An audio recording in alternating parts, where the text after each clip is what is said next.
one opinion will cause many to spiral into a pit hole of anger where no one dialogues, only insults the person who has the unpopular or even the popular opinion regarding the latest trends in comic books, movies, or pulp culture. It makes sense given the circumstance. After all, acting tough behind the protective wall of the black mirror we all own and use on a daily basis makes it easy for anyone to jump right into a tirade of insults and threats. Again, just for having an opinion that they may disagree with. I decided to go against that notion. I've decided to start a video series where we discuss the hot topic issues within the comic book industry and pulp culture and provide you with another perspective. One of logic, reason, with just plain old dialogue between two people who have different opinions. My co-host and I will discuss the pop culture topics at hand in a fun, engaging, and respectable manner. So, without further ado, let's talk about it.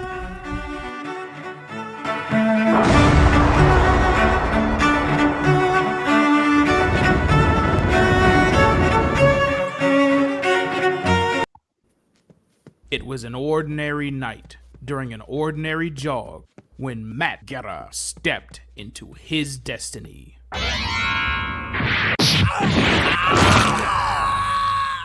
Using his Jeet Kune Do, Matt teaches would-be violators that the cost of crime is too high for them to afford. But little does Matt know, his act of bravery has run afoul of Los Valientes, Orange County's modes to make an example out of Matt. And amidst a brutal game of tit-for-tat, where anyone could get caught in the crossfire, Matt Guerra must bring an end to Los Valientes' wave of crime before his loved ones pay the ultimate price for his heroism. Matt Guerra is the Ghetto Dragon.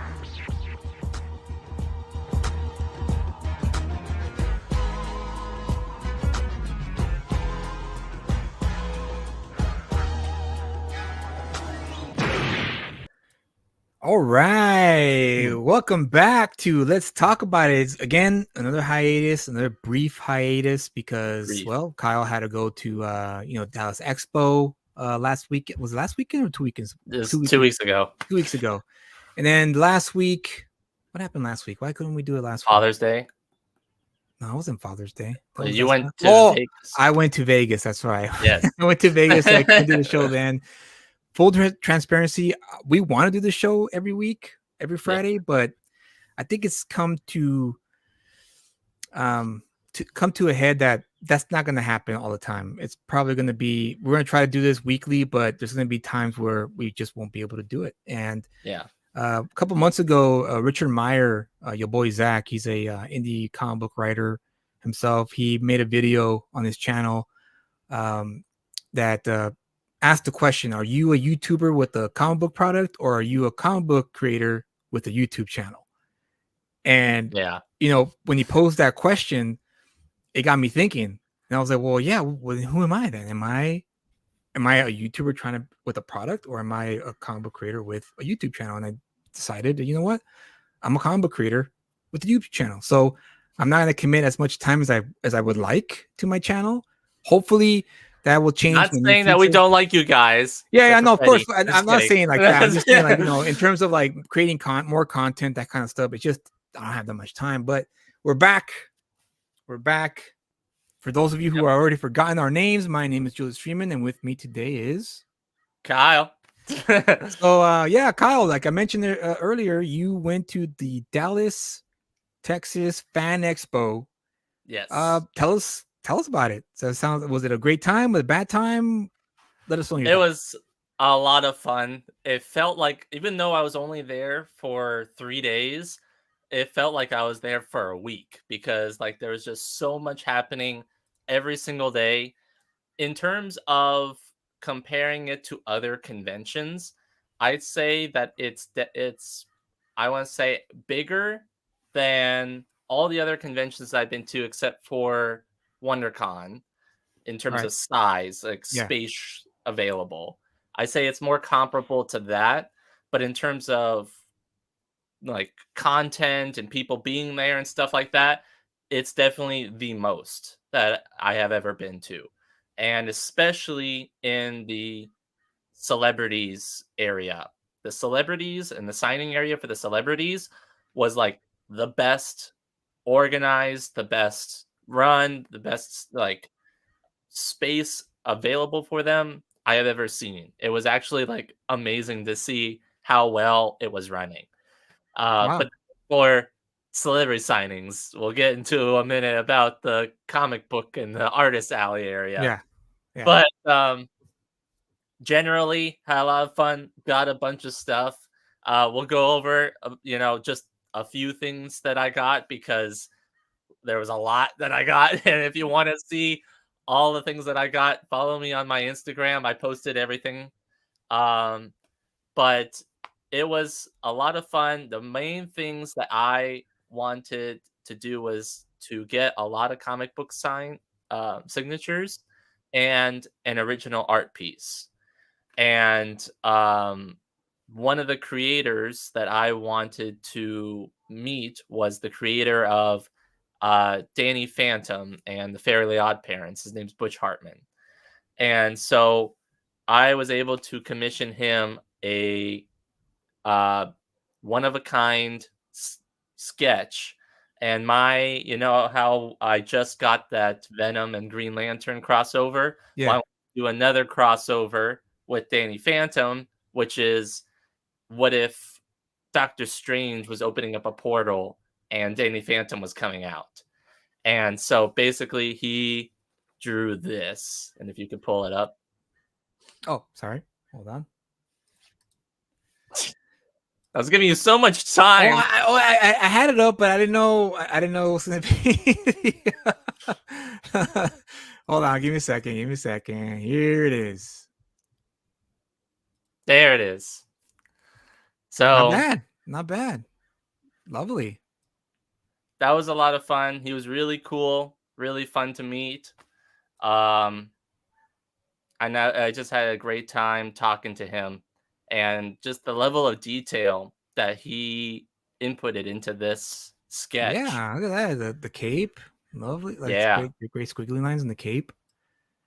he said that it was he Nice. worked on because I went and talked to him on Friday night, and then said that he worked on it all throughout the rest of the day that day, and then uh, I met up with him again on Saturday, and then he gave it to me. Yeah, it's great work. Look at that. Usually commission pieces from artists and analysts. Well, see, a huevo, Freddy, a huevo. But for Kyle to translate, What? he's pretty much saying, "Put on your batteries." Put on your batteries. Yeah, What does Spanish is that mean? ponte los pilas, meaning get on it, get on it. Ah, no, I see. Okay, I got it. It's a Mexican saying. It's a Mexican saying. Sorry, I'm not Mexican, so I don't know. That's all right. That's all right. It's okay. But yeah, I mean, this is a great piece. Usually when artists do commission pieces like this, they don't really give it their. I mean, I shouldn't say they don't give it their all. They do give it their all, but they kind of do. They try to always find a way to do the minimal amount because of time, which Right. I understand. But this is pretty rad, dude. This could be a cover for a one shot crossover if they ever Oh made it yeah, into a comic definitely. book. I know it's phenomenal. I'm trying to, and even the creator of this and everything, he put it on his Instagram and everything like that too. He made a whole Oh, video nice, about it. dude. So he was So proud of yeah, it, huh? Yeah. oh yeah, it was great. And see, And then and this sticks with the theme of when I told you when you go to an artist alley, you always try to get them to draw something that's gonna be fun for them and memorable oh for yeah, them. Dude, you're sticking with it. I'm glad to see it. and plus it's just so fantastic. And it's the same sort of thing where like all the people that are around him and like all the rest of his family members when Yeah. I went up and got it, he's all the family members were all like, hey, oh, you're the person who he was working that for. He's all like, yeah, it was great. Danny Phantom. Danny Phantom is the name. Yeah, it's the creator of Danny Phantom who drew this. So there you go, So Ben. But so yeah, that was definitely one of the crown jewels that I got from this convention. And then I got 4 more crown jewels at this convention, which were Batman, The Dark Knight Returns, signed by the inker Klaus Janson and the writer and artist Frank Miller. So that's Frank. number 3 or There something. he There he is. is. There he There's is. The Mr. Frank man, Miller. the myth, the legend himself. And Kyle here is overlooking the signature, making sure he's not, faking it. Yeah.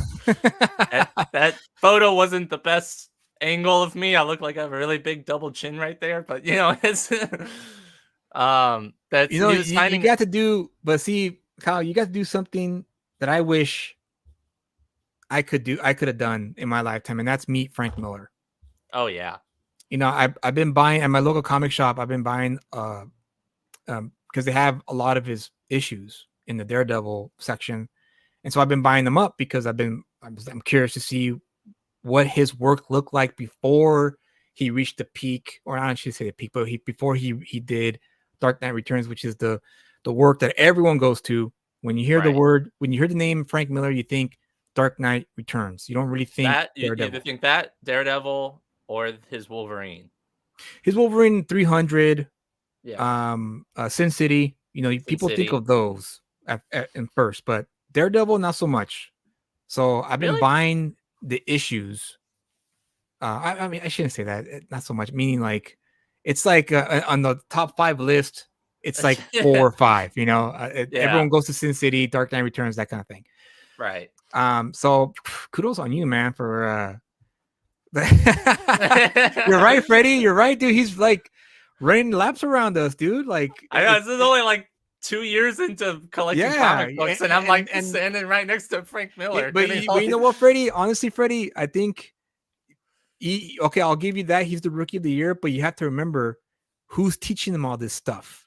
Oh, sure, yeah. This guy right here, this guy, and the rest of us, ban Freddie, yourself as well. I'm sure you guys always recommended books to him, and he's gone over and picked up some of them. So there's that. Oh yeah. To think about. But yeah, Frank Miller. I mean, and okay, go ahead. I'm sorry. Go ahead. Keep on going. Anyway, so yeah. Well, he's also signing another book. That was a free comic book that you got because I attended a panel with him. There was a lot of headaches along with that. Look at the one. Yeah, look at the one. Look at what he's saying right there. Well, I have it here if you wanted to blow up me later, and I'll show you a better picture of it. But so yeah, there you go. I'm Coach of the Year. Coach of the Year. But basically, I got that signature for free because of a whole mix-up that the CGC and Frank Miller people had. And so, yeah, so basically I got that whole signature signed for free, which was pretty cool. But he got all your issues signed, by the way. I got all four issues of Dark Knight Returns signed. Oh man. I don't, because this was also part of the whole mix-up thing. I didn't actually like see him sign these ones because because I also don't physically have these. These are the pictures that I took at Dallas convention. All right, because they're gonna give them to you graded and yeah, they're already on their way to be graded. Right. And so, these are just the photos that I had of them. But he signed the first 3 with the gold Sharpie, which I love. I love that. Yeah. But it was weird that he signed the other one, the 4th one, that was with a black Sharpie. I don't know why he switched it in the middle. Yeah, maybe those maybe were 3 and then that one's black. Maybe it was his artistic, like, I'm gonna change it up now. Yeah, I guess. I don't know, whatever. It's Frank Miller. He can do whatever he wants, I guess. And if you guys notice who are watching, right there. Oh yeah. Right there. So it ain't a second or third print that he has here that he got signed. It's the first print of all of them of the Batman Dark Knight Returns. Yeah.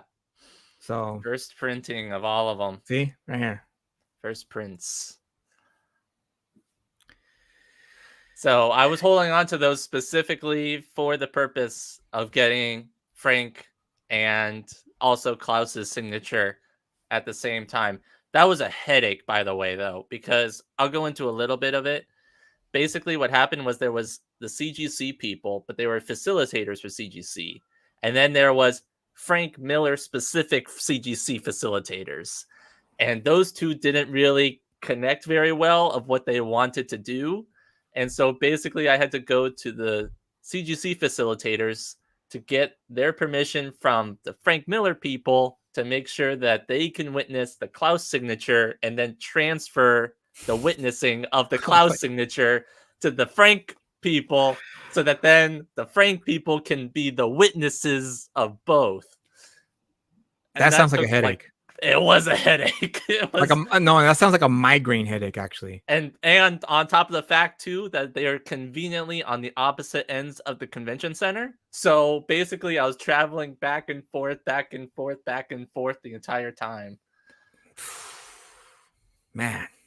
So that's why I don't get my comics graded. It's just too much of a freaking hassle. Okay, but you know, like the thing is though, with Frank Miller's signatures, they're kind of like very scribbly. Yeah, I guess that's best you can say. So that's the main reason why I wanted them to be signed and witnessed, because then that way there's like no doubt that it's Frank Miller's.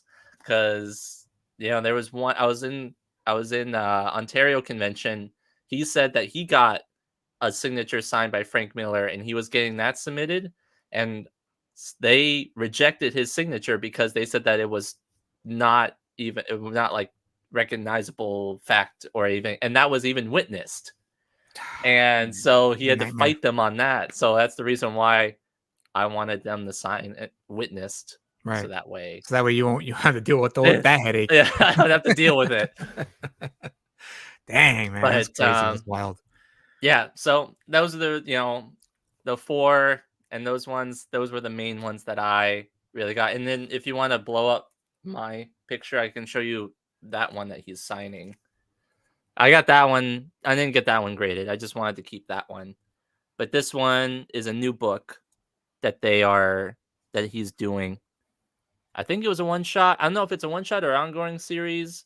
I know this is just the convention exclusive that they were handing out to people who went to the panel. That was, I think it was a limited series that he and Chris Claremont did. Chat, if you want to correct me on that or not, I think it was a short series. They wanted to test it out. It was like the first time Wolverine had his own solo book. So I think his character had gotten extremely popular in the X-Men books.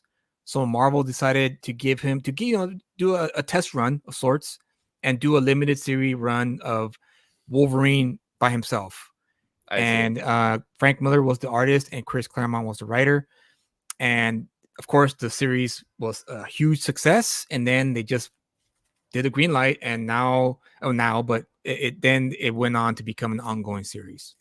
Yeah, okay. Still running to this very day, actually. So. Oh, really? Okay. Oh, yeah. Well, anyway, I got that one signed for free. So that was nice. And then I also got like a whole bunch of Frank Miller. I also got this signed for free too. There's a whole poster. The poster? Signed. Okay. That's a cool poster. I like that. Is the Wolverine. Yeah. That's cool. One. It's all like holographic and everything too. That's cool. But yeah, I mean, that was a lot of fun. There was also a lot of other comic book creators that I got signatures from. Some that were like, okay, in terms of like their pricing wise, there was some that were like very reasonable to the fact of like they were signing like 5 for free. And then after that, $5. And then there was other ones where it's like, oh yeah, I'm not price gouging anything.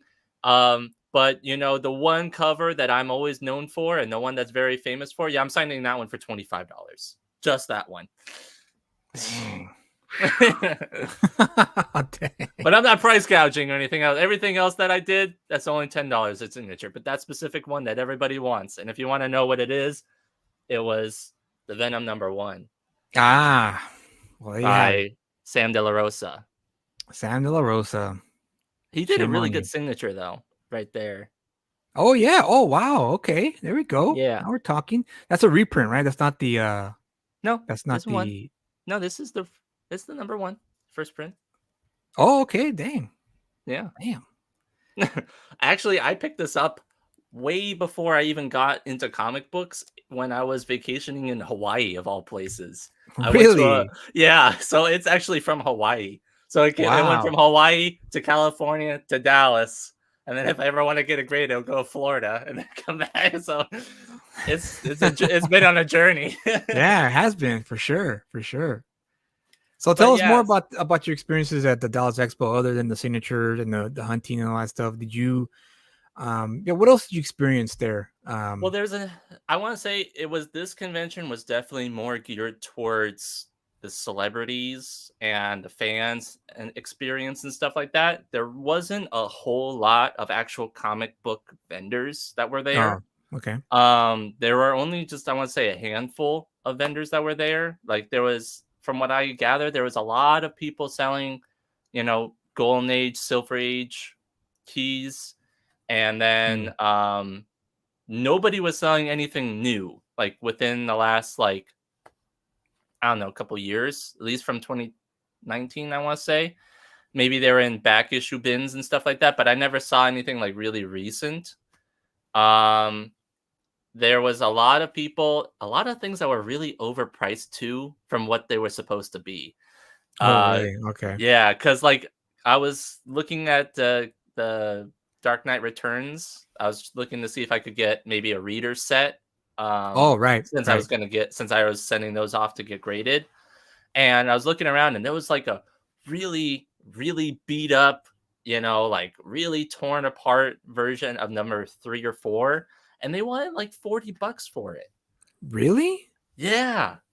And I'm like, I Yikes. saw that. I'm Yikes. like, really? That's how much I like paid for it? That's like I paid like 25 for mine, and that was the first Right. print, and it was clean. So like, what are you doing? It's- Well, I mean, so different markets are they approach it differently, I would imagine. So maybe that person is accustomed to people buying hard to yeah, find books in his area. So he figured, well, I'm in Dallas, so I'm in Texas still, so I'm gonna keep the price the same.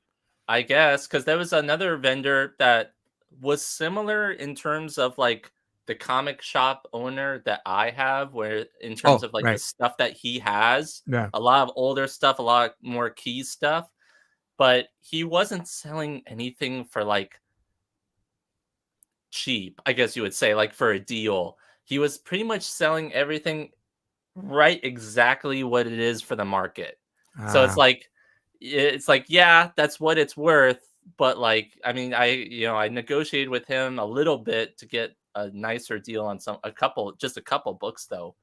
But he wasn't like really budging on any price uh other than like just exactly what it was worth. right, right. And I'm like, well, I don't really have that much, to kind of spend. I mean, if I'm gonna just pay for what it's worth, I'll get that somewhere else. At least it wasn't like over than what it was. Right. But Were there any actual comic book shop owners there that had stands, like spots, or no? Not as much. no, just mainly just some of the vendors that were there. I didn't see any like specifically like comic book shops. Yeah. I think one or two, but I didn't see them. Okay. Dang. So, So but in your overall experience, comparing, to Ontario Comic Con that you attended and WonderCon.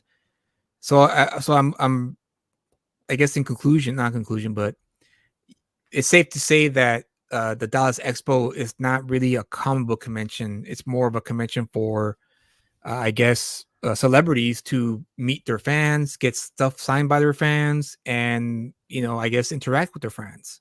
right. And I mean, yeah, that's exactly what it is. I mean, because technically it's not a comic book convention, it was a fan expo. Okay. So, it's like I can't exactly fault them for not having a bunch of comic book Yeah. stuff Yeah. because that's not necessarily what they were pushing. It's not like a comic book convention, it was a fan Right. expo. And from Well that then, perspective, yeah, they were really good. but it was packed, I would imagine. Oh, Just as it was busy. packed. I didn't send you the photos, but for the celebrity area, it was like just a sea of people that were there. Wow. And every single line was for all the celebrities was very full all the time. There was a few people that I wanted to see of one of the celebrities there that I didn't even get to because their lines were always capped off and they wouldn't let anybody in. And so I even needed like tickets and stuff like that. So it was crazy, but there was definitely a lot of people there. Wow. And a lot of people dressed up too. That was a shocking number of people that were dressed up at this convention. Like Like more cosplay?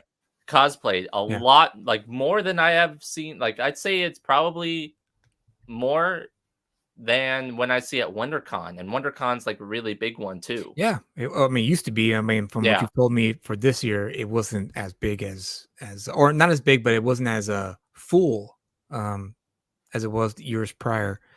right. Wow. But I mean, that's pretty cool. I mean, that's well, not pretty cool. It sounds like it was an awesome trip. Sounds like it was a great experience.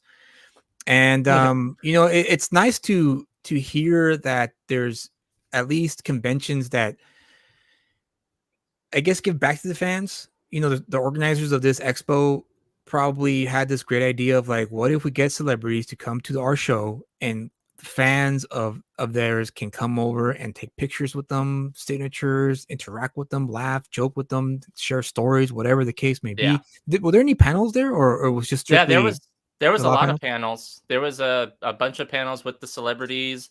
There was other panels with comic book artists. They were doing like sketch offs where like people they were Oh, like okay. Yeah. I've heard of those. trying to Yeah. trying to out sketch the other person.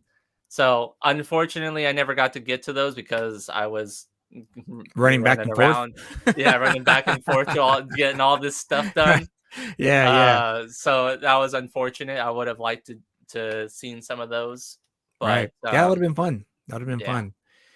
Well, that's I'd good. say That that you definitely couldn't do it every single thing in that convention day. Even in the 3 day in that whole the 3 days that I was there, Yeah. you couldn't do everything.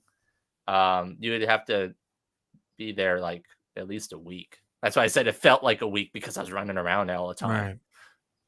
But that's still great that you as a fan got to experience meeting a legend in the comic book world, Frank Miller. Frank Yeah, Miller is up there with like the Stan Lees and the Jack Kirby's of days past, and I he think you was meant. super nice too. He was Oh, that's really great. Oh nice. yeah, that was another question. I was like, how was Frank Miller? Was he was he ornery, moody, like or what? No, he was great. He was in his panel that I was at. He was really nice. Although a lot of the people who had the questions and stuff didn't really give him much to work with. Yeah. He mainly just kind of in the panel. He wasn't all that like interested in everything. He kind of seemed like he was just kind of there. Yeah, right. He tried at least a little bit to make it fun, a little bit more fun. The other panelists that were some of the other comic book creators, I can't remember their names off the top of my head, but they were asking him questions from like a technical aspect and things like that. And those were really interesting. But some of the other, like, they opened it up to the audience, and the audience people were all like, well, which do you like better, bone claws or metal claws? And I'm Ooh. like, that's what you ask Frank Miller? And Why didn't you ask him a question?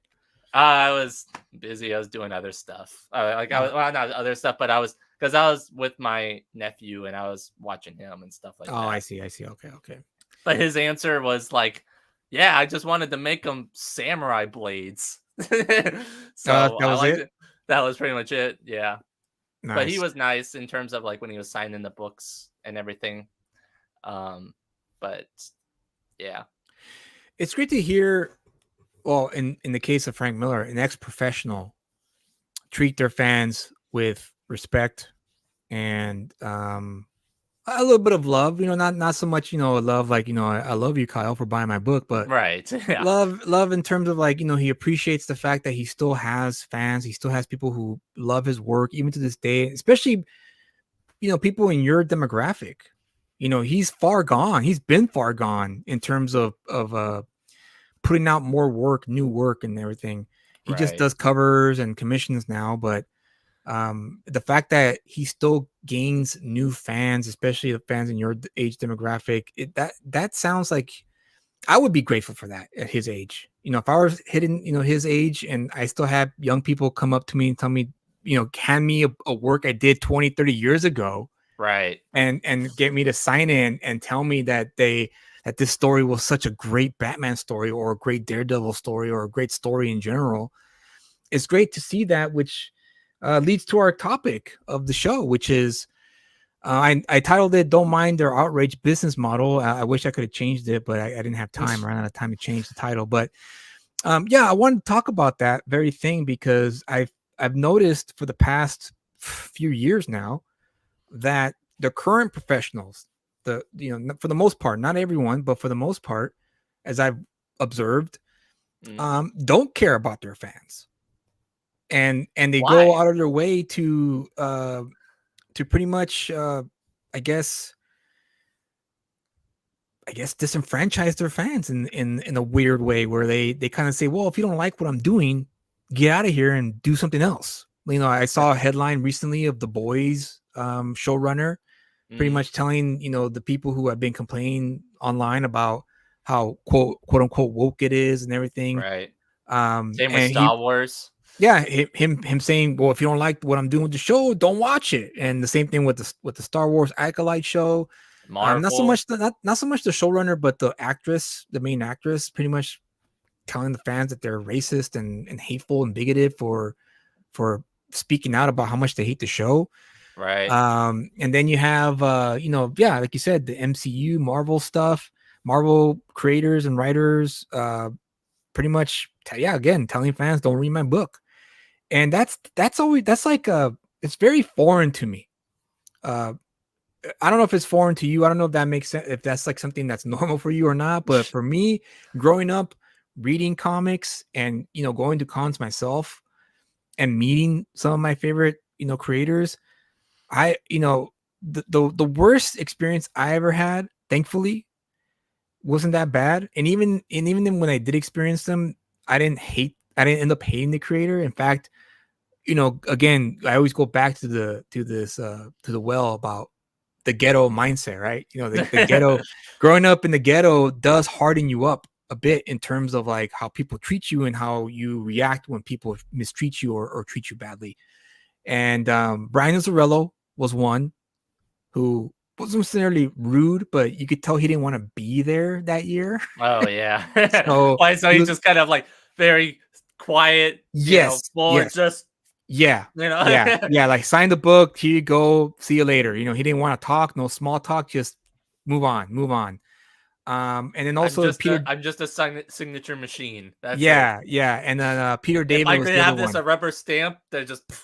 I wouldn't be so. I think some writers have done that now. They have a stamp where they just stamp it and just here you go. Have a Really? good one.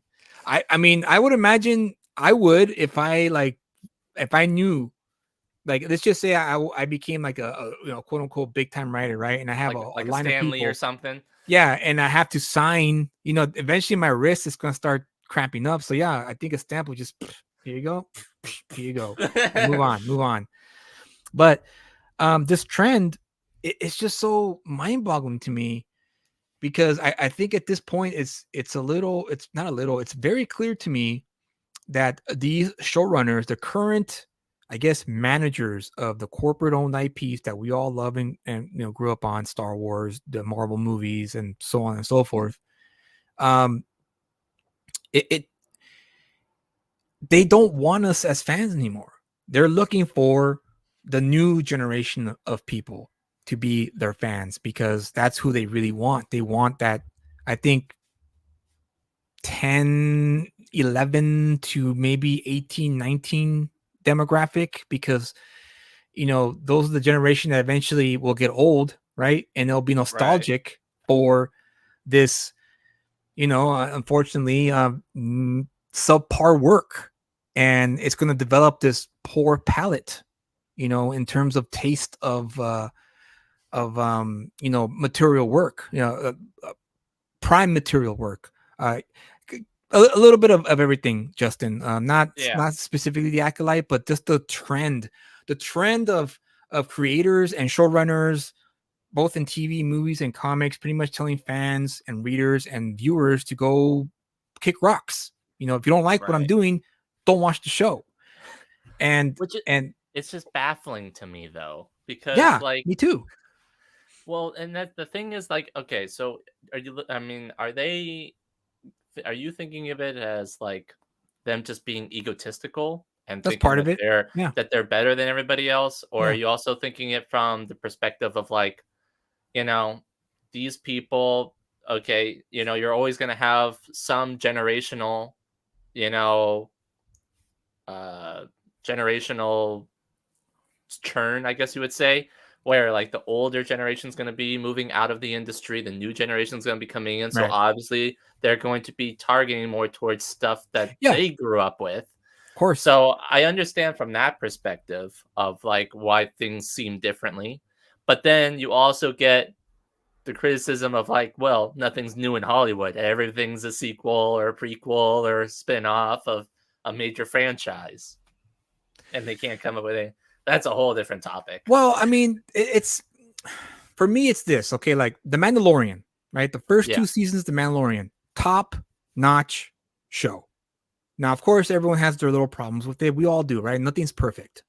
But the fact that Jon Favreau and company, when they had that show, they took something that was recognizable, which was Boba Fett's outfit, right?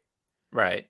Well, And it's Mandalorian, yeah. it's Mandalorian, yeah. But I mean, but for the people, for the casual viewer, Kyle, Right. okay, Yeah. the non-Star Wars fan, they're gonna see that and go, "Oh yeah, that was the guy from Return of the Jedi or Empire Strikes Back."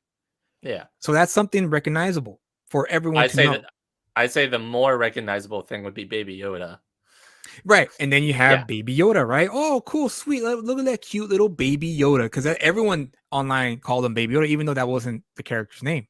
Yeah, well, that's what they ran with for forever. They ran with because it was part of the story. Yeah. It was part of the story. Yeah, no, that wasn't part of the story. It was part of the fandom. That's the beautiful part about fandom, is that you named them yourself. But I know I am 100% certain that Jon Favreau and his writers knew that character's name was Grogu. Oh yeah. Like they knew it. They were just toying with the fans, which is another factor of like Jon Favreau is a hybrid. He's the daywalker amongst Hollywood. And what I mean by that is that yes, he took something that we all recognize, that we all love, right, growing up. But he spun it to make it fresh, because The Mandalorian felt fresh to me. The Mandalorian was a show where I said, this is how you do post Lucas Star Wars. Yeah. It doesn't have to be all Jedi. Doesn't have to be rebellion. I mean, even though there's aspects of it in there. Yeah. But it was warlords, which was perfect, because that's the way a broken empire is supposed to look like. It's supposed to be a bunch of warlords trying to, fill up the power vacuum that's left behind by Palpatine and Vader after Jedi. Right. So then, well, that worked not just for me, but for new Star Wars fans as well. Also, the fact too that it was more episodic. There wasn't really like yes, right. There was a small narrative that was going through each episode, but you could watch them stand alone. Yeah, and I'm sure that's also what brought a lot of people into Star Wars. Was it's easy of access to watch that show. Absolutely, and it worked. It worked for the until first few seasons. Yeah, it worked until, unfortunately, producers, Kathleen Kennedy decided to go in there and change it up, and essentially ruin a good thing, and not so much full disclosure, guys, I don't care about the woke stuff. It doesn't really bother me. I don't really care. I'm the type of person who just, if it's good, I'm gonna watch it. Right. If I watch it and I think it's good, I'm gonna think it's good, and that's the end. And the only reason I look at it through the perspective of, does it follow the 3-act structure? Is there a character arc? Does it keep me engaged? That's all I look for in all my media. I don't care what kind of story it is. It could be whatever it is you want it to be. If it follows that structure, then I'm gonna like it. I'm gonna enjoy it. So, Benjamin, except for the prequels, yeah, except for that Benjamin checks says, all the boxes. You should like it. You should like it. And you're a bigot if you don't. Ben said, I think it's highbrow-minded people upset that lowbrow media is what's popular, and they are forced to work in that genre. I don't know. We're just speculating here, because from what I hear, even though I haven't seen it, I heard Andor was really great. Did you watch Andor, Kyle? I did watch Andor. Did you like it? I thought the thing is, though, like everybody was raving about it. It didn't really engage me that much. Like I liked Rogue One, but I was expecting a little bit more from Andor. I think if I watch it again, maybe things will change. But I haven't really had the desire to watch it again, though. I see. Um, Okay, that's fair. that's what. Yeah, it was slow. It was very slow. As Oh, Ben says. there we go. Yeah, that's the best I can describe it. It was a Well, see, slow story. that it's funny you say that because I have some friends of mine who we grew up as cinephiles. We love Godfather, Lawrence of Arabia, and 2001: A Space Odyssey, and those movies are slow. Right. Like you want to talk about slow, then watch 2001: A Space Odyssey. I That did. movie I is watched it. slow, right? Yeah. So I guess they were accustomed to that because they sang its praises. Like they loved Andor. They kept telling me, Julius, you have to watch Andor. You will love it. You will love it. You know, and I haven't seen it yet, but I guess it just depends, right? Because art is subjective. But going back, sticking with the subject, we're talking about the attitude of creators and fans and readers and viewers. Right. It's mind-boggling to me because for me, it what woke me up to it was the She-Hulk show. I didn't watch She-Hulk. I didn't want to watch She-Hulk because it didn't look interesting to me, even though I am a fan of some of the comic books, not the entire run, but I like the concept of She-Hulk. Did you read any of the issues? I read some. It's interesting. Yeah, she was a lawyer. I mean, they kept everything the same in terms of like her being a lawyer and whatnot. And also that she still had her mind as the Hulk, you know, when she hulked up. So I didn't watch it. When did they do you know, did they always off the bat have her be the fourth wall breaking, or was that added in later? Yeah, no, I actually was fourth wall breaking. The From chat, the if you get-go? want to correct me on that, let me know if I'm wrong or right about that. But I could have swore she did break the fourth wall in the comics as well. Okay. But for me, for me, it was the fact that the creators or the showrunners of that show went on record and said, "Yeah, we wrote this purposely to piss off the fanboys." And that actually, for the first time ever, pissed me off. You know, it like really pissed me off because that was for me the death of Well, I guess they did their professionalism. job. No, well, it wasn't so much I was the show. Me, because I'm the type of person who once I'm over something, I stop. I don't scream to the sky and go on my X or on Instagram going, this show it sucks and I'm no longer going to watch it. I'm not. That's not me. That's not how I am. Make sure everybody knows about it. Yeah. I quietly just stop watching, which is if I want to be honest with you guys, the chat and those watching the replay, that's the best way to kill a series or a movie, is to silently don't watch it, don't tweet about it. Don't post it. Don't even say anything to it. That's how you kill something in Hollywood, is you don't talk about it. Because the people in Hollywood, I've shared this in the past. I've had arm's length, connection to Hollywood because I have friends who work there, who went there and worked in production companies and what have you. And they've told me stories how it's all run by ego. Everything, all of it. It's all run by ego. And you have to kiss someone's ass to move up the ladder in that industry. And so, So the one thing, is an ego thing. Well, not just the ego thing, also toxicity. Toxicity is huge in Hollywood, meaning if they go out there and purposely try to piss you off and you're talking about it and you're making these long, like right now, like kind of what I'm doing, but not really. But if you're making like a bunch of videos and live streams and posting a whole bunch of stuff about how this IP you once loved now sucks because person A and B ruined it, you know what those people in Hollywood are doing?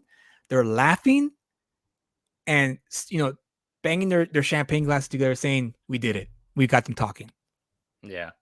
That's how the Velma series got greenlit for season 2. You think they got greenlit for season 2 because the show did great? No, because optics are important to these toxic, egotistical creators who work in Hollywood.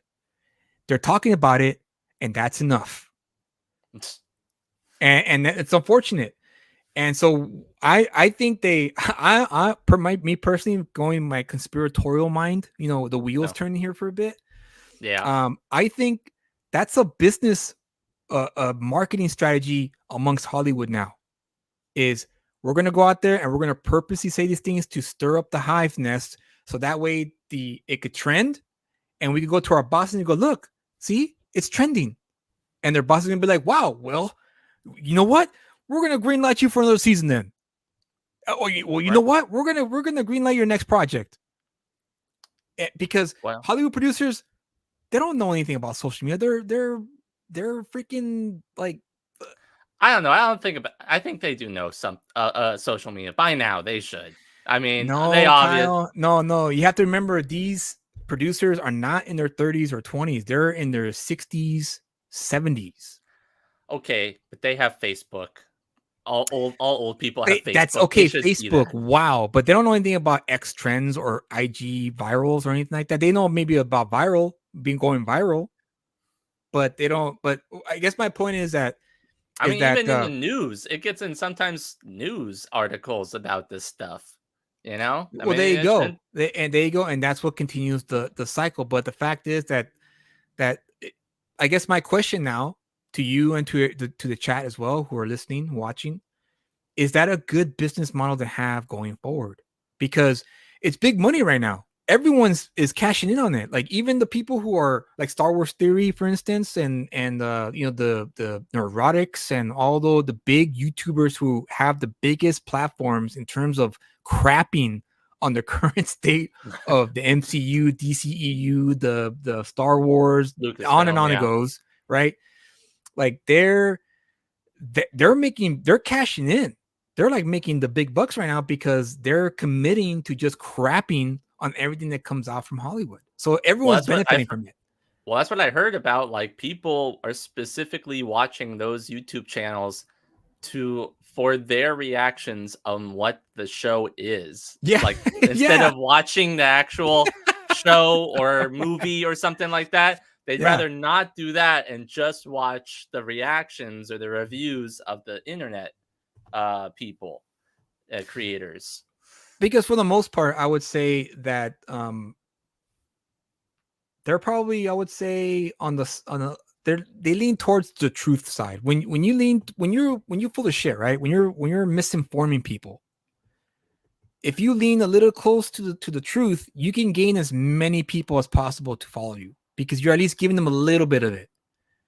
And for the most part, when you get the crowd, when you get your audience, that's when you start to really turn up the BS meter, and start just talking out of your ass. So I mean, I don't know. Not to say that, like, if you like these shows, you can like those shows. Yes. It's like, it's not saying that we're just because you like the Acolyte or whatever, just because that's the newest one that's out. Just because you like that doesn't mean that you can't like it just because somebody else says that they don't like it. Well, I've been noticing too that there's been a growing trend of the quote unquote normies, the ones who actually do defend the Disney, run Star Wars shows, turning on Star Wars now, because apparently I've never seen the Acolyte. I don't plan on watching it. I'm done with Star Wars at this point. They're watching it hoping it's great, but they're like, the more episodes they watch, they're like, wait a second, what's happening here? What's going on here? Well, and that also plays into it too. It's like when you mentioned about, where we were talking about with generational things. I've heard from other people that have younger kids who, when they're asked about Star Wars and what they think about it, they say, oh, that's just a bunch of goofy movies. They don't have it with the same like reverence or same emotional ties that some of us as like real like diehard Star Wars fans have for the franchise. And I think that's very telling about, like, okay, you're trying to target to these demographic, but the demographic is not enjoying what you're putting out. And you've mentioned it too, the fact of like, well, maybe in 20 years, then they'll all be, sequel apologists the same way that I'm a prequel apologist. Yeah. All right. I mean, from that perspective, I mean, maybe, but do they really want 20 years of, waiting around for those people to grow older and actually start buying their stuff? Yeah, right. Because right now, because it seems like they, are canceling projects left and right. You see the Star Wars Hotel that was canceled and shut down. Oh, right. Well, it was because it was expensive. Apparently, it Yeah, was well, like that very too. extremely But expensive. if it was, popular, the cost of it wouldn't have mattered in terms of how expensive it was. So it's how, I guess it's more of like a waiting game. Do they really want to wait around for that? Well, the stockholders and Disney stockholders probably won't like that. They probably want Right. something fast, and they want their stock prices to remain high, even though right now it's still a little iffy, you know. Yeah. But other than that, I mean, let me ask you, Kyle. Do you think that's a sound business model going forward? Is to have creators and writers of comic books pretty much tell fans to go kick rocks when they don't like something they've written or produced? No, of course not. I mean, like, what kind of like it just that's what it just doesn't. You take any other industry of like either like restaurants or retail or whatever, and you're telling me that like if somebody goes to a restaurant and orders a hamburger and then says, oh, that hamburger wasn't really good, and they say to you, no, you're a racist because you didn't like that hamburger because because I did it because I was the one who was really good at making hamburgers. So you should have liked it. And the person next to you, he liked it. So therefore you should like that hamburger. And if you don't like that hamburger, you should never come back to this restaurant ever again. And it's like, And then that customer in turn makes a 2 hour video live stream about how right. the hamburger sucks. And then they gain an audience, and then they just continue talking about how much that hamburger in that joint sucks over and over and over again. I it, guess it, it's just toxicity all around. It looks like. yeah. Well, so And then what, in your opinion though, what do you think would it either be the end point of it all, or how do you think it can come back? Like, what do you think will it take for, I guess, this divide to kind of shorten? it's gonna have to take a few things. So like, I'll use the comic books as an example. There was a lull period. I'll use Daredevil. Benjamin mentioned here that in She-Hulk they treated Daredevil poorly, and it pissed him off, rightfully so, because Daredevil is a cool character, and this should be, a character that should be protected and used properly and presented properly. So then there was a period when Daredevil was in a lull, right? To the point where Marvel thought about canceling it because it just wasn't selling anymore. These were during the days when they cared about making money. Yeah. Not so much now because now Marvel has Disney pouring money into them. So they're safe. Right. They're good. For You don't now. have to worry about it. For now, now. we'll see. I think, Yeah. I don't think Disney's going to stop anytime soon, honestly, personally. I don't think they are. They have an IP farm that they own. Why would they get rid of it? It just wouldn't make any sense. But anyways, Yeah. they thought about canceling it. Okay. Because the book was just not moving. It was not they try to get different ways to get the readers interested in the character, and nothing was working until Joe Quesada, the artist of Ash, and he did a few Marvel books himself, got the job as editor in an imprint called Marvel Knights, because he pitched the idea of like, Oh, look, yeah. I got this idea for Daredevil. It's not what you want to have in mind, but I think if we bring Daredevil back to what made him popular when Frank Miller had, and not just Frank Miller, but Ann Nocenti, who took over after Miller left, who by the way did a fantastic job writing Daredevil. And guess what, guys? She's a woman. Oh. Shock. So, anyways, he said, I have this idea, and I have Kevin Smith. I can get Kevin Smith to write it, and so we can get the hype machine going, and promote the fact that a Hollywood film director, is going to write Dionysius. I'm a woman. We can bring him in, and we can really get this hype machine going and bring back Daredevil to the level that we want him to be at. And it paid off because he drew the book and Kevin Smith wrote it, and it was a fantastic story. that I highly recommend because it really was well written and I really enjoyed it, and it really brought back Daredevil to form. And then after that, that's when Marvel decided, you know what? Do you have anybody else? Well, yeah, I could probably get the creators of Preacher, Garth Ennis and Steve Dillon to come and do Punisher and bring him back to form because Punisher Yeah. was another character that was struggling to move sales. So after all that context, this is the only way Star Wars, the Marvel MCU, whatever, is gonna be saved, and that's this. They're gonna have to bring in people who care about the IP and spin it and make it fresh, just like Jon Favreau did with Mandalorian.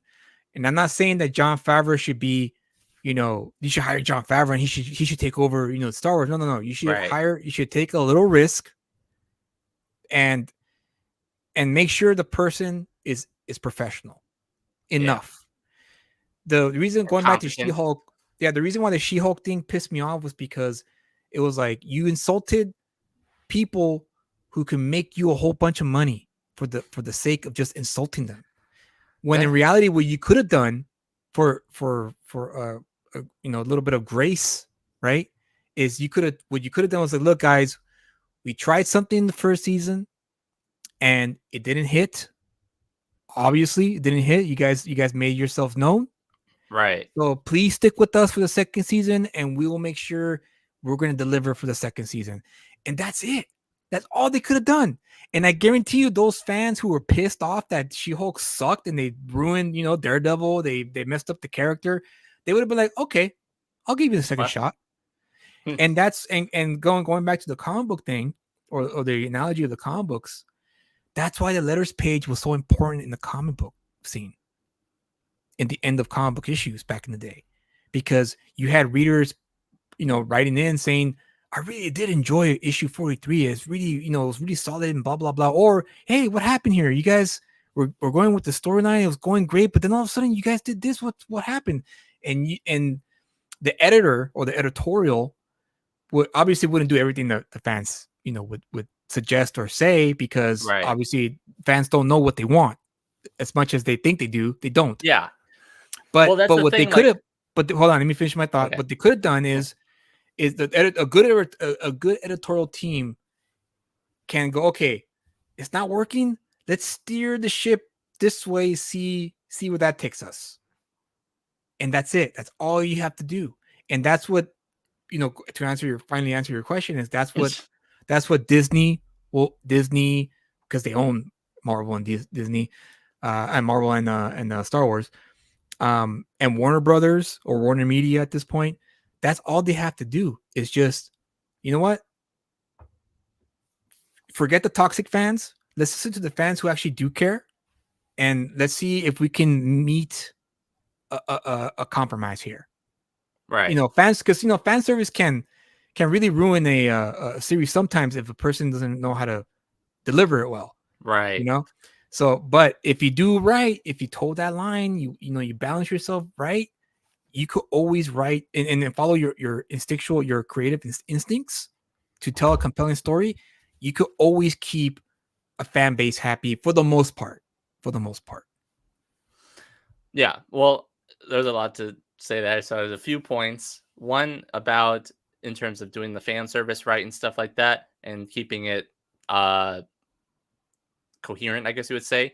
Some of the early, Marvel movies seems like they did a pretty good job of balancing out the fan service aspect of it versus, actual story driven part of it. I would say that, like, in terms of my personal favorite one is Avengers Infinity War. I think that one had the best balance of like fan service aspect of it, but also continuing the story in a very engaging way. Yes. So it can be done. Same way with like what you mentioned about how you don't have to give in to everything that the fans want, because like you said, the fans don't know what they don't want or what they want. And the classic example that I heard of is with Star Wars Empire Strikes Back. It's like nobody was like clamoring to George Lucas and say, oh, I want Luke's Jedi Master to be a Right. short, small, green little Right. midget, or I want the Empire's tanks to be giant Right. camels that walk around. It's like, those are cool and those were awesome. And we didn't know that we wanted that. But, when we got it, it was phenomenal.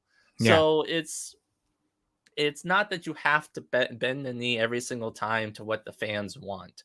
It's just making something that is engaging and with the story and within the context that is what people want. And mainly like it is with comic books and like how I always talk about, I just want good stories. Yeah. I just I think we want, all do.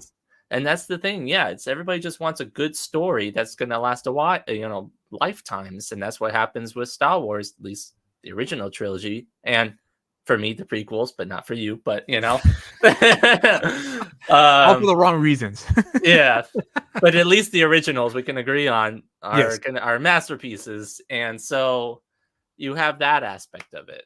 So Yeah, and then you mentioned the original trilogy. Return of the Jedi, from what I read, a lot of fans were really upset with Return of the Jedi when it first came out because of the Ewoks.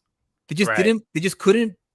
they couldn't suspend their disbelief enough to believe that Ewoks can destroy a well-oiled machine that was the Empire. yeah, And then of course, when you in hindsight, you look back and you go, you know what, George, Mr. Lucas, all due respect, you probably should have stayed with the original idea, which was supposed to be a planet of Wookiees. yeah. That would have made a lot more sense for the fans at that time. Go like, oh, of course Wookiees will kick ass, but Ewoks, But what the hell is this? But I mean, I think from what I heard, that was more of a technical issue where it was harder to find a lot of 7-foot actors versus a lot of shorter actors, because he also has higher children and stuff too as well. For Oh, that right. smaller role. Yeah.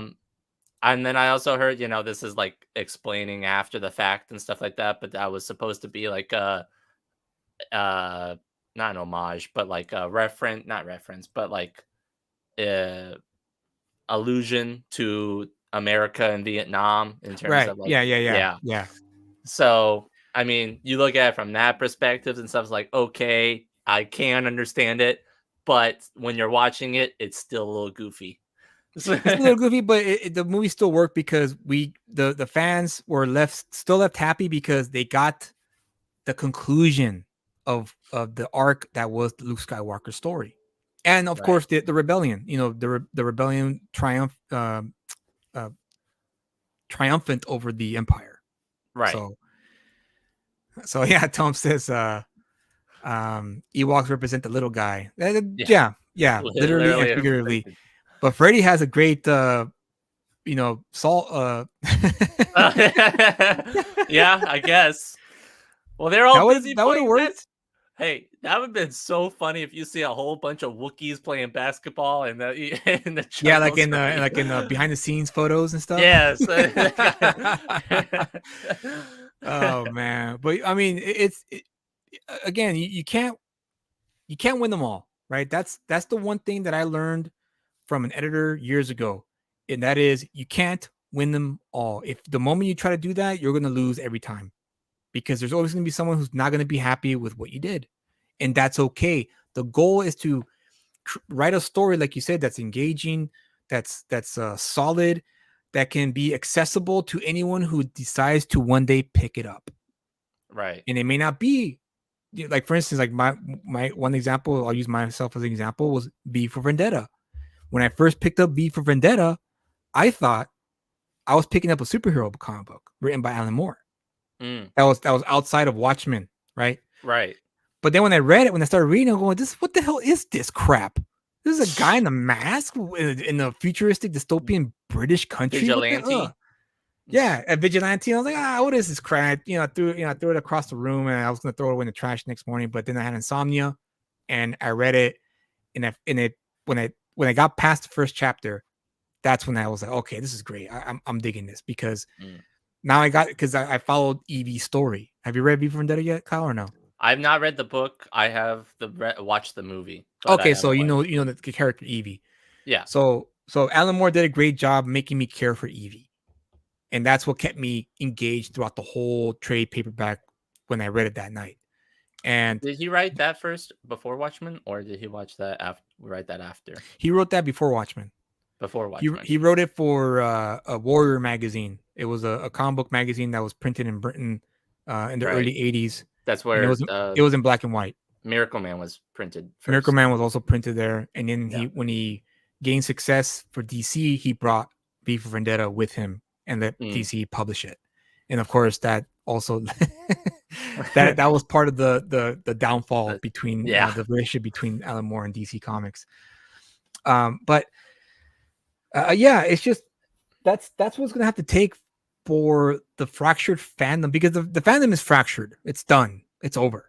Like the fandom are not gonna be united anymore, because you're gonna have the pockets of like, well, we love the Disney Star Wars, and then the people who love the George Lucas Star Wars. No, that sucks. You guys stick with the original and the novels that came after. You know, Timothy Zahn is gospel. You know, his novels are gospel. I don't care what Kathleen Kennedy said, all that stuff. And they are really good though. And meanwhile, Hollywood are going to keep doing what Hollywood does, which is just spread toxicity everywhere they go, because they can't help themselves. They really seriously can't help themselves. And from what I've heard from my friends, a lot of these creative types that work there are extremely thin-skinned. Like just like, well, that goes with the ego. Yeah, they can't handle any kind of criticism. And that's why they stay hidden behind the scenes, and that's why they're so brave in those social media platforms, because they know no one's going to confront them. You know, they know they're not going to ever go to a convention, because unfortunately conventions are built upon celebrity and idol worship in some ways, and writers are the bastard children of the creative process in Hollywood. The writers don't get the love that directors and actors get when making a movie. Right. And of course there are exceptions. Quentin Tarantino is an exception, but he's also a director, not just a writer. Yeah. You know? Well, and he has name recognition. Now alone. He does. Yeah. But I guess I don't want to sum up, but that's going to be the only way really to, I guess the only way to break this cycle is that indie creators like myself, Downesius, who's with us here today, Justin, Ben, and anyone else who's watching and listening who wants to make comic books ready. I know you want to make your own comic book one day.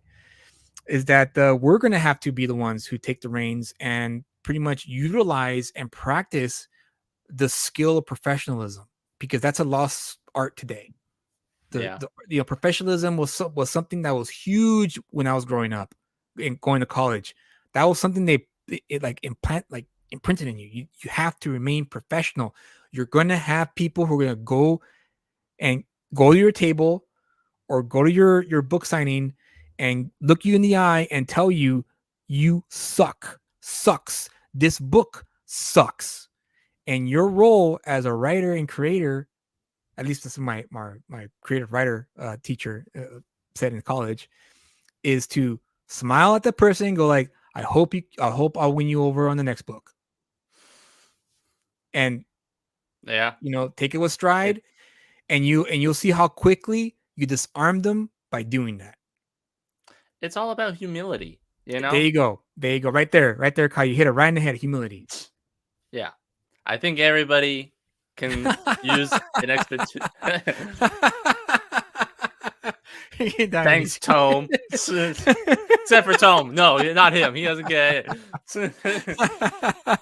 He's just kidding, man. Come on. Yeah, he's kidding. Sure. Yeah. But anyways, you were saying humility. Humility. That's the thing, you know?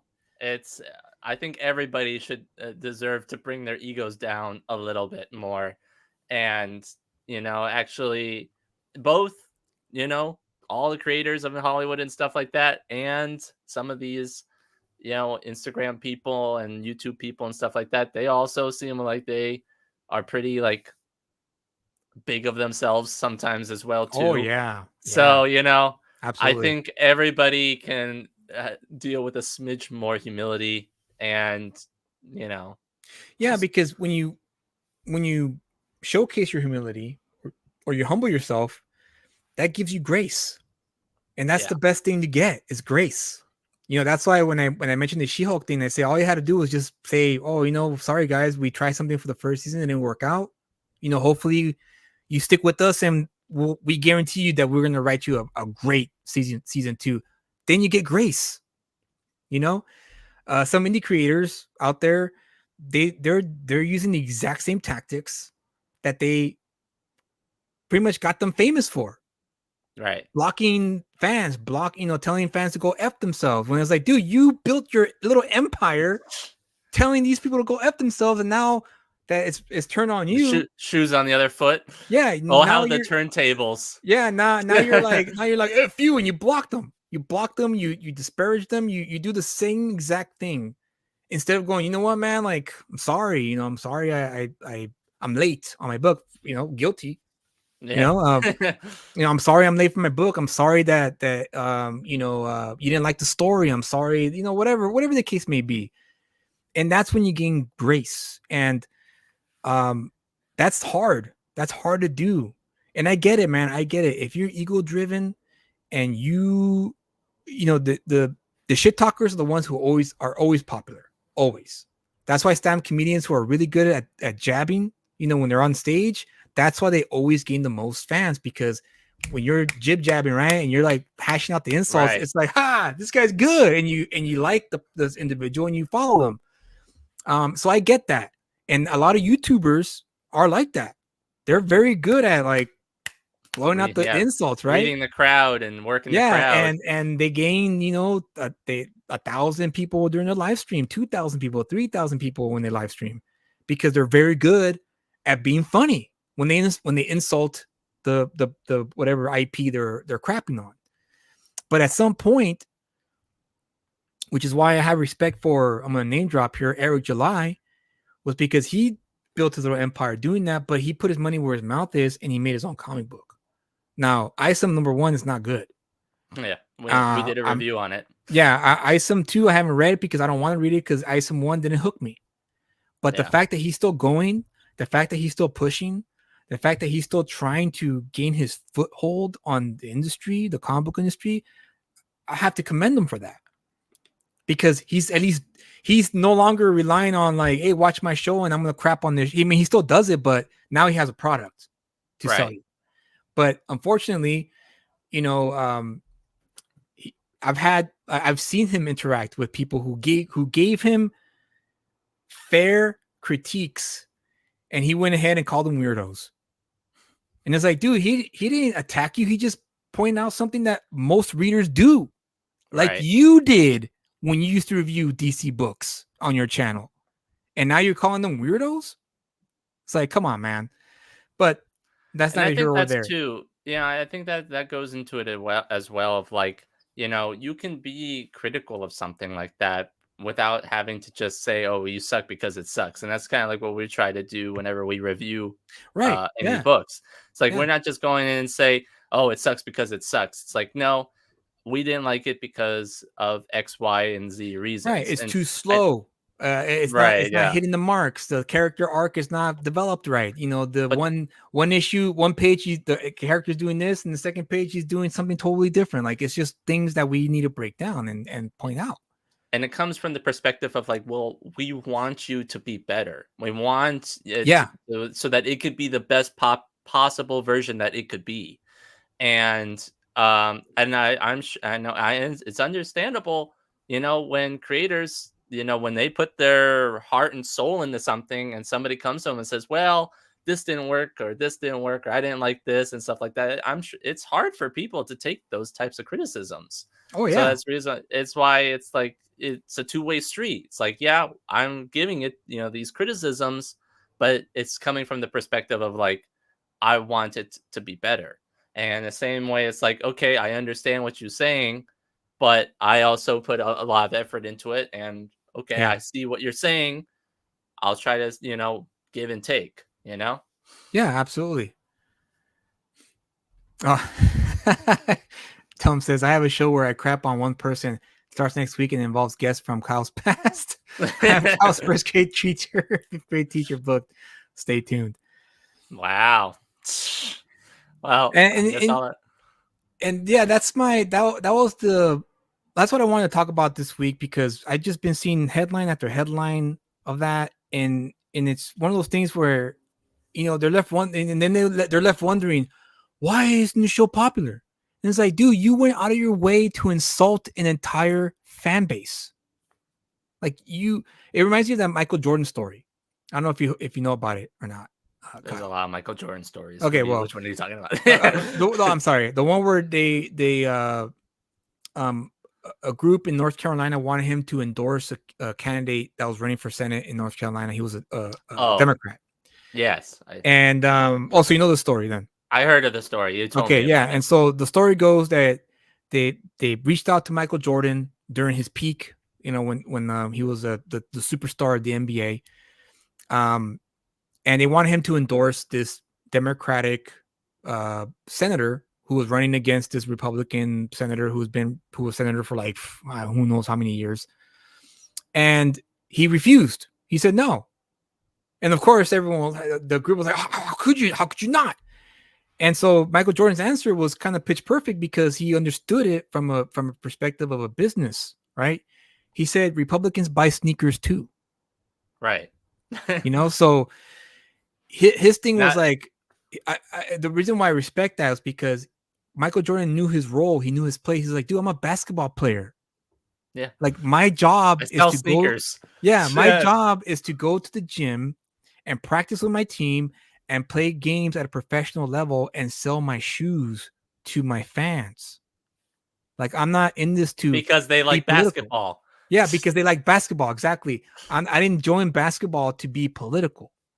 Right. And that's what happened. I think that's what happened in this day and age, is that it got mixed in. Where now it's like it's on your sleeve. Where back then it was like, look, dude, I just sell comic books. I just want to sell comic books. Right. That's all I want to do. How I vote, who I support, is nobody's business but my own. Should be my job in the booth, and that's it. Yeah, exactly. It's me and you face to face. I'm signing the book that you enjoy because you enjoyed the story, not because I vote this way or I vote that way. And that's the problem. I think that's what happened, is that the professionals of today purposely mixed it. They try to mix oil and water, and as you know, they remain separate, even if you put it in the jar, right? But what the current professionals are doing is like, look, it's mixed. See, it's mixed. It's in the bottle. It's in the bottle, so it counts. And it's like, no, it doesn't count. They're never going to mix. Right. You can shake that damn jar all you like. It's not the oil and water will always remain separate. And that's the problem. That's the problem with a lot of these current writers and artists, is that they want to mix it. And if you don't believe that the jar they're showing you is mixed, then you are the one who's wrong. Problem. Yeah, you are the problem, because you can't see it. And yeah, professionalism that's the death of professionalism. That's the death of rationality. And so, my job as an indie comic book creator is to try to be as professional as possible. Is to try to get people to enjoy the stories I write. Tome Reckoning, he's killing it with his book. Mm-hmm. Freddie's probably working on his own stuff. Ben, he's about to launch, his own project in I think a week or two. Yeah. And we all want that satisfaction of someone who we don't know, never met, coming to us and saying, dude, I read your book and I freaking loved it. Right. And of course there's the risk of, hey, I read your book, dude, and woo, what a stinker, dude. What the hell were you thinking? And then at that point, it's I remember I took a theater class years ago, and I remember this instructor, he was really good. He was a soap opera actor who retired. And he told us about ego. He said the problem, he said the dangers of ego. That was one lesson in one class. Yeah. And he said that when you're an actor and you kill a role, right? And everyone's praising you and you're sitting high, right? Because you're like, wow, everyone's praising me. But then what happens when that one person goes like, it was okay. Right. He said, now you're zeroed in on that guy and going, what was it? What was it? That why? And everyone else was like, oh, singing your praises, they're muted. Everybody else is off to the side. It's muted. Yeah, they're muted. And now your primary focus is like, why? And that's what most writers should do. Is if someone does come to you, I guess with good intentions, or yeah, good intentions, and say, yeah, it was okay, then it's great to sit down and be like, well, what made it okay? What was it that you didn't like about it? What didn't work for you? And then that's when you could discern whether or not that person is full of it and just saying it sucks because it sucks, or it could be like, hey, you know what? That's actually a good point. Those are good points. I didn't even think of that. And then Right. that could really add to your arsenal for your future stories, not just for that one person, but overall, because maybe Yeah. that one person may not be the only one who thought that. You know, that same like critique they have. And that's Right. the key. That's the key to knowing what's working and what's not working, is when you have a whole bunch of people who don't know each other giving you the same critique. Hmm. It's And like, oh, there's a little bit of a clue there. yes. It's- And again, you take it with grace. You humble yourself, and you take it with grace, and you gain a lifetime reader who's going to always back you and always buy your book, because not only do they like your story for the most part, or how you write for the most part, now they're going to like you as an individual Right. because of how you treated them. Just like what you and Frank Miller, Frank Miller was great, and that's Frank Miller. fantastic. And then also I wanted to add too with the Sean Gordon Murphy was there, and I got a bunch of he was one of the people that was the first 5 books were free, and then after that they were $5. But when I went and talked to him, he said, and I asked him, I mentioned the fact that like it was really great seeing people signing for free, and he says, well, that's the main thing that I'm here for, is because the fans. So of course I'm going to give back to the fans. Yeah, there And you he's go. like, There you and go. that's the reason why he says, I would have done more, but at a certain point, people start bringing wheelbarrows of books, and I Yeah. can't get through everybody. Right, So right. I limit to 5. But he says that was, and then also the writer of the current Conan the Barbarian story. He was loving everybody. He always wanted everybody to Oh, Jim Zub? Jim Zub. Yeah, he was really fun, really nice, and he was also on selling just signing for free That's great. because That's he great. wanted to be with the fans. There you go. And that's all. That's what made comic books fun for me. And I know that, again, Hollywood. By the way, for the record, I freaking hate Hollywood. I hate everything about it. I'm not a fan of the industry of that Really? I place. wouldn't have guessed Yeah. that. and that's Based the off thing. this whole conversation. all those writers who work on those TV shows, all those writers who work on those movies, they view me and you as low, Yeah. as trash. They don't care about fans. They never did. So that's why when Disney bought them, I was like, it's over. The whole thing about help keeping the fans happy, that those days are gone. The Kathleen Kennedy and Company, they hate fans. They pretend to like them, but you could tell they hate them. And that's the thing. Like, if for me, like my friend and I talked about this the other day, and he told me, I respect the fact that I respect your opinion when you hate something. And I told him why my opinion, not everyone else, is because you stopped watching when you said you were going to stop watching. Like Right. you started watching you gave the new Star Wars a chance. So I respect you for that, because you gave it a shot. You didn't like, you even though you vowed never to watch it again. Yeah. When I offered to buy your ticket, you're like, all right, I'll give it a shot. And you did it. You watched it, and you went, no, nope, not for me.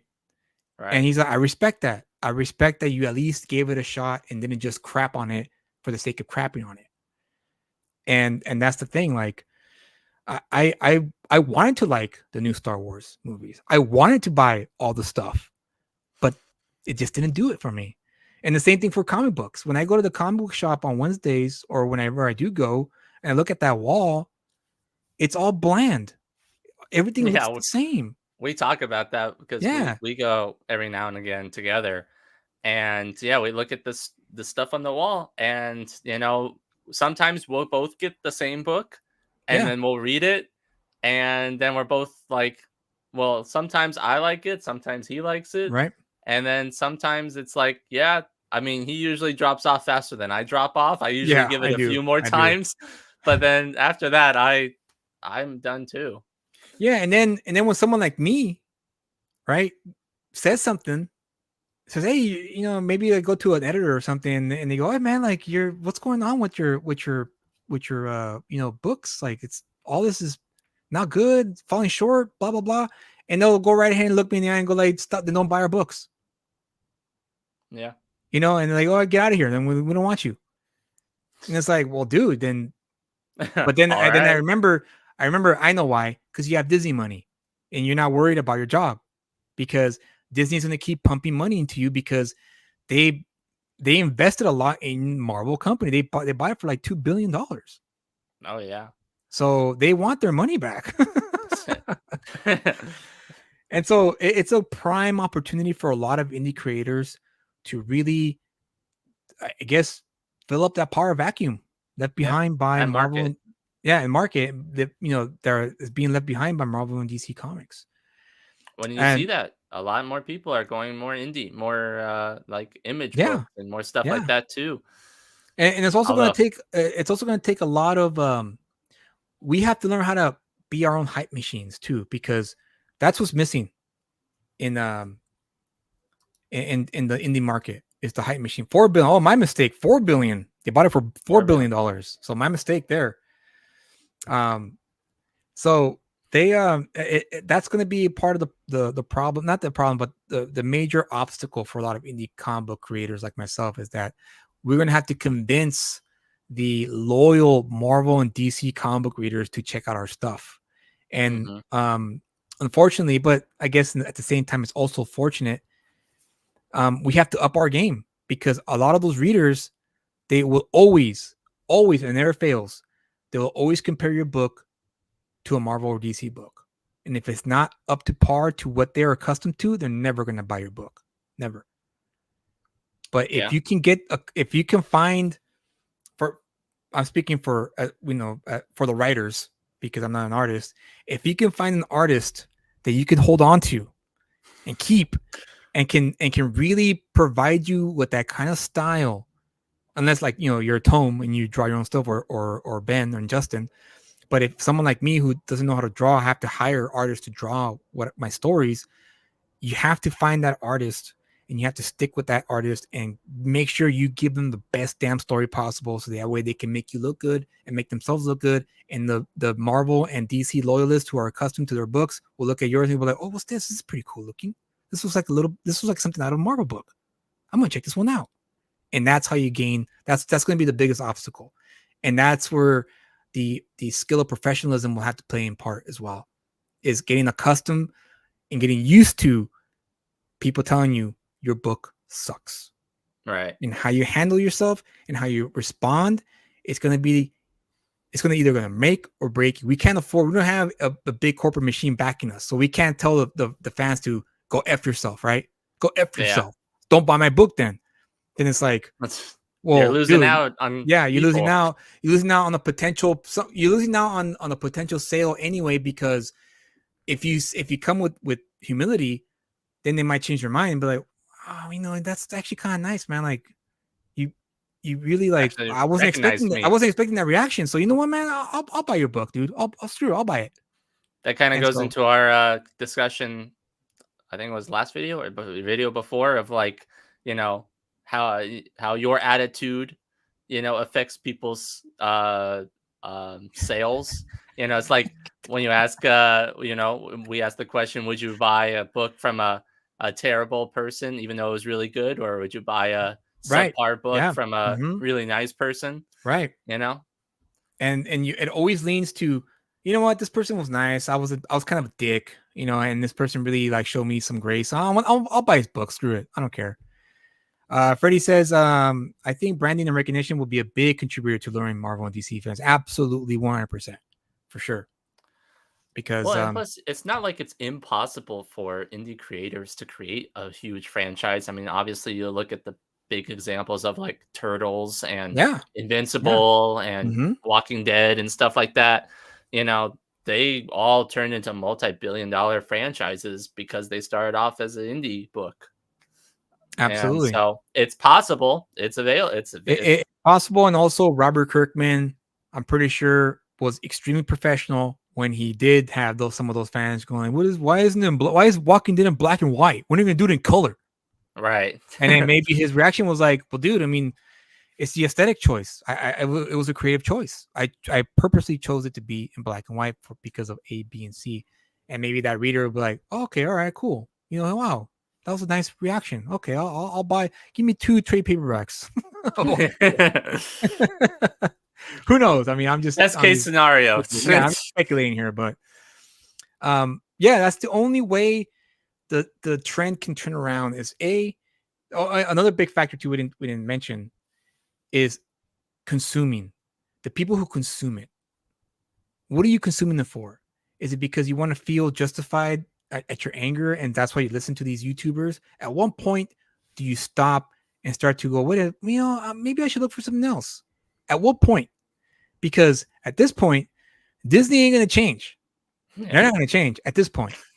Yeah. Until some new CEO comes in and stirs things up, or I mean, until that day comes. But right now, they're not going to change at all. They're going to keep on trucking, and they're going to keep telling you to go kick rocks until the money runs out. Until something happens.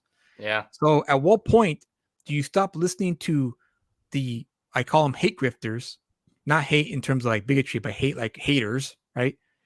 At what point do you stop listening to the hate grifters who keep telling you over and over again, this sucks, which obviously it does because it's not going to be the same.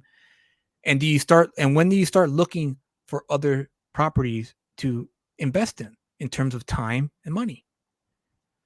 You know, like, yep. Okay, I'm not appreciated as a fan. Well, I'm going to try to find someone who will appreciate me as a fan. You know, and maybe I could help them build a little empire, like you mentioned, Ninja Turtles, Walking Dead, Invincible. And so, yeah, it's a like a lot of factors at play here. It's going to be interesting next 10 years. Yeah, for sure. How the landscape changes. Absolutely. Who will survive? I guess you would say. Still, not only who will survive, it's more like who's going to thrive. Because right now, the soil. Right now, I'm a believer that we're living in a renaissance. We just don't know it yet. Because we're all, we're all over the place because of social media. Itching for something. Yeah, everyone's itching for something, and the I guess the big box machines that used to be 20th Century Fox, Disney, Warner Brothers, Universal Pictures, so on and so forth, those are gone. They're gone. Because back in the day, it was a big blockbuster hit. They had money for the next quarter, and they would go, okay, we're going to allocate these funds for another big picture, but we're going to allocate these little small funds for the smaller pictures that are going to make us a little bit more money, extra money. Yeah. And so those days are gone. They're long gone. Yeah. And so now it's a matter of whose book is going to hook people in, and how consistently you release it. Because that also plays a big factor in the comic book world. The longer you take to release a book, that's when you can't hold on to fans like that. Well, that not just consistency in delivery, but consistency in the story. Yes, story, and also in a lot of ways service too, customer service. Yeah. But yeah, that pretty much sums up everything that I wanted to say about the topic. What about you, Kyle? You have any other thoughts about it?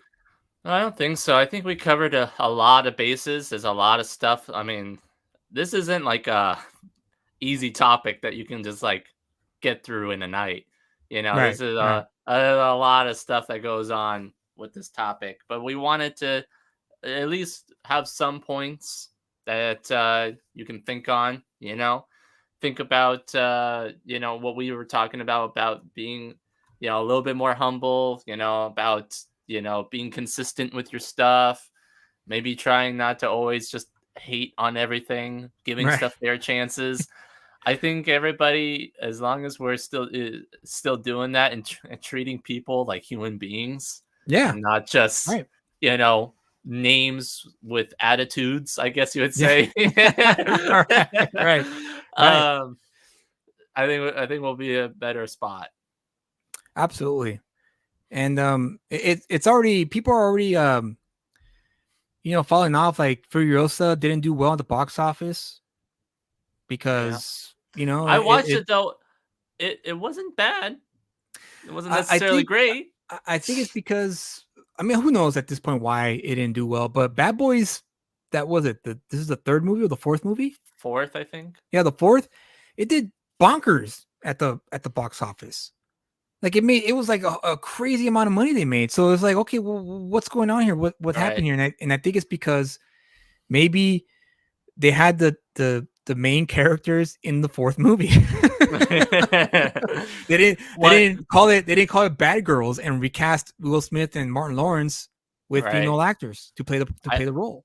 I did hear a lot of like criticisms with the Furiosa movie, where it's like, well, where's Mad Max? It's Mad Max's movie, like franchise. Everybody wants to see Mad Max, but we're getting a sequel of a prequel of a side character. Yeah, I'm so sad that they haven't. That I mean, dude. I mean, Tom. To be honest, you know what a guaranteed success would be at this point? An Old Man Logan-esque Mad Max movie with an old Mel Gibson. That would make so much money, dude. Like that would be a guaranteed hit. And I'm surprised they haven't done it yet. Like, dude, it's easy. And you can have Furiosa in it. Have Furiosa in it. I don't give a shit. Like Mel Gibson should come back as the Wanderer, right? I mean, he's the guy. He's the guy that made the series. I mean, he's not the guy who made the series, but he helped. That character was great. Disney has access to Fox, Marvel, and Lucasfilm. They can print money if they wanted to. Yeah. But they have their narrative, they have their plan, and they're sticking with it, and they don't care what anyone says. So that's fine. Hey, that's fine. Thank God we live in a place where I can have a choice, and I choose not to watch him. So I just decided to just you know what? Then let the people who enjoyed it. I'm gonna go over here and I'm gonna look at indie. I'm gonna work on my own stuff and see if I can, find my crowd, my readership. And that's the goal that I have for myself. And hopefully I could do a good job, practicing what I'm preaching right now in the show. So that's going to be the true test going forward is that. So yeah, the litmus test for you. Yes. It's going to come. It's going to come, man. Like once I fulfilled these 2 books, it's going to happen. You guys will see. There's a lot of things in the works right now that I'm hoping I could put out once I have Vigilant Fury and Reset Protocols. Freddie says, when the book's coming out, Julius? So a quick update on Vigilant Fury. Gambino is currently drawing the cover for the book, and he still has fixing 2 last pages. He's a perfectionist.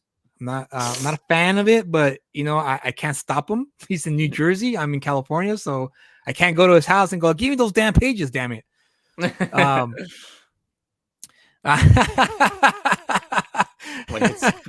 When it's good and ready, Freddy, screw you. Kick rocks. Reset Protocol, that was more of a hiccup. Full disclosure for Reset Protocol, I hired a colorist at the beginning of the campaign for the 8 pages that I produced to add to the story because there was a plot hole there that I wanted to fill up. And he went radio silent on me. This colorist, he went radio silent. He just didn't answer my emails. And then finally he did after I told him, hey Lou, what's going on? Are you okay? Because normally he always lets me know what's going on in the past. I've been working with this guy for like 10 years now. So he's my go-to guy whenever I need something touched up or done quickly. And so when he went radio silent, I was like, whoa, what's going on? Like, he's never done this before. He's always let me know, like, hey, dude, I'm sorry. I know I told you I was going to turn in the pages on this day, but something happened. I can't do it until this date, and it's fine. So he finally got back to me, told me he was dealing with the family issue. He apologized. I was like, okay, well, dude, I wish you would have told me because there's people waiting for my book. Like, I told him I was going to deliver it at this date, and now it's delayed. And he's like, I'm sorry. I'm going to work on it. And then he went radio silent on me again. And so I gave him another grace period. And I was gonna send him an email saying, "Okay, dude, you know what? If you can't do it, please tell me you can, so I could find someone else to do it." And then he turned in 4 pages the day I was gonna email him. So I was like, okay. So I'm still waiting on 4 more pages, but the book is done, dude. The book is lettered. I'm just waiting for those pages. And so once he Okay. gives me those last 4 pages, the printers we go. So Okay, there's good. there's there's the update for Light that. light at the end of the tunnel. Yeah, light at the end of the tunnel. So there's that. I'm gonna update my Kickstarter campaign about that too. And so hopefully Reset Protocol will come out. I was hoping to deliver Reset Protocol and Vision of Fear at the same time, but that's not gonna happen. So Reset Protocol you should get soon, and then Vision of Fear should be set to go out soon as well. So excited about it. And then once I fill those books, then you'll see what I'm cooking up. And I hope it's something that's gonna pay off. I hope it's something that's gonna really launch me not to the stratosphere, but at least maybe level A little 3. notch. Oh yeah, Another notch. notch, you know. So I'm hoping that works out, but that's what's going on right now with Vision and Fury and Reset Protocol. So thank you again for your patience. You know, I can't wait for you guys to read it. Hopefully, you guys enjoy it. But that's it, Kyle. Is there anything else? I know we normally do is worth the pickup, but this topic was so heavy, and we wanted to talk about it. Also, we wanted to talk about have some time for Kyle's experience at the Dallas Expo, so we wanted to dedicate some time there. So we decided to just sacrifice is it worth the pickup. So that'll be in the next show. So yeah, Kyle, any last thoughts or No, anything else? I think I'm pretty good. You know, it's reading more comic books. You know, you know, next convention. You know, it's like who Sorry, go knows what I'm ahead. gonna meet next. In I terms know, of, dude. I know. You know what? You know what would suck, dude? If you got to meet Alan Moore, if you actually got to meet him, I would hate you forever. Hey, you never know, man. You Reset never know. Fury. Oh, thank you, Justin. Appreciate that, man. Yeah. So before we go, you know, again, I always like to end the show with something that I found on the internet that's interesting, funny, thought provoking. And I found this video today, actually. And I thought it was hilarious because it did remind me of my youth a little bit, and I thought it was really funny. It's just a funny one. It's nothing thought provoking or anything. It's just I thought it was just really funny. Hold on, let's see. It says here, I always know when you see my comments, Jules. I see it in your face. Oh yeah, dude. I can't multitask like I thought I did. Like I thought I could. But this is a funny video. It's called "Why are the edibles so strong? Why do white people make edibles so strong?" That's the name of the video. No, Okay. no, it's not the Hawktua girl, Benjamin. That video, I was like, "What the hell is this?" And then that blew up. Yeah, dude, that was so crazy how it blew up. Thank you, Tom. We always try to make the show as fun and not just fun and informative, but engaging as well. Because again, I'm tired of the hating stuff. It's funny sometimes, but sometimes I would like to have a show where we just talk about it, talk about it and just explore it. Like, why not? Like the title of the show. Exactly. Of the YouTube channel. Yeah, exactly. So with that said, Kyle, any last words of wisdom? Buy more comics. Read more. Buy more comics. There you go. All right, guys. Love more comics. So we'll see you on the next one. Like I said, hopefully we can keep these weekly, but that's not a guarantee, unfortunately. But we will try to do these every week. Because hey, we like being here. We like talking with you guys. We like talking comics, movies, all that stuff. Sorry, I'm out. Meeting Frank Miller and I know. Getting your book signed, your first all print. my book signed. And, custom sketches and stuff like that. It really cuts into the schedule. You bastard. All right, guys. Well, we'll see you on the next one. Have a great weekend. Stay safe out there. We'll see you in the next one. Peace. Bye, guys. Oh, there we go. Well, maybe not. Okay.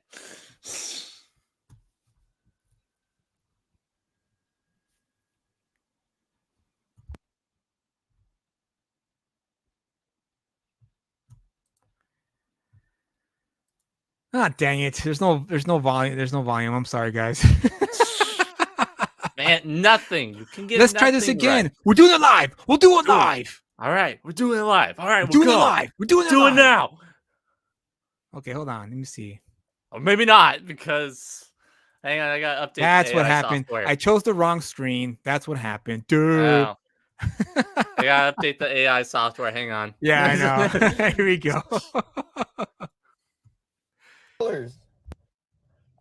I just wanted to go to Target. Why do white people make their edibles so strong? What are you running from? Why am I tasting colors? I just wanted to go to Target. Now I gotta call somebody to come get me because my car has turned into a spaceship and I don't know how to fly it. I'm not an astronaut. Yo, I'm so high. Why do white people make their